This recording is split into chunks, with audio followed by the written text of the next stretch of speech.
I started working in photography in high school, and when I had that experience of working in the darkroom and developing my own film, it's a language that completely changed the way that I was working, because previously I had been drawing and painting, pen and ink, that sort of thing, and I found a way to express myself that I never had been able to before.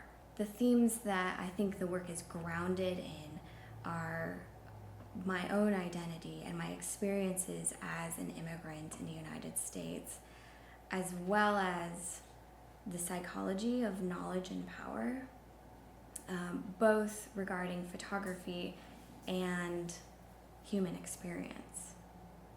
So that idea of the work being black and white and being somewhat polarized tonally is something that I'm playing with in a piece right now. When I start working with a film, I typically work with 4x5 and 8x10 black and white film, sometimes medium format, and I expose the film directly to light, various light sources. So sometimes that means it's mostly unexposed, or sometimes it's directly to sun, so it's completely exposed, and then a variety of shades of gray in between. And I process it normally, and once it's completely processed and dry is when I start a secondary process of applying saliva to the emulsion of the film. And that process can take from about a week up to 2 months.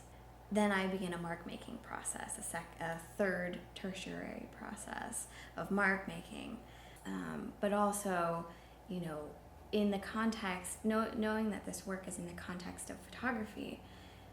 If I'm present, say, in an exhibition space, and somebody views the work and then approaches me and says, "What am I looking at?"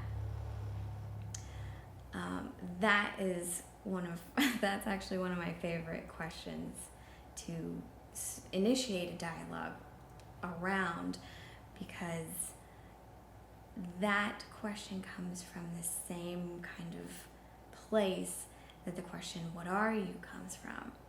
I wanted to make work that dealt with this in a way that wasn't just directly addressing my physical likeness.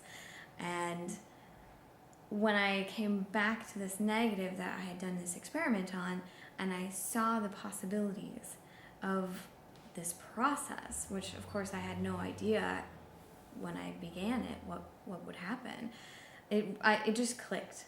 So in a sense, I feel like I'm taking the finite moments of photography, and then extending the process into something that's more infinite. The process can just last for as long as I want it to, really.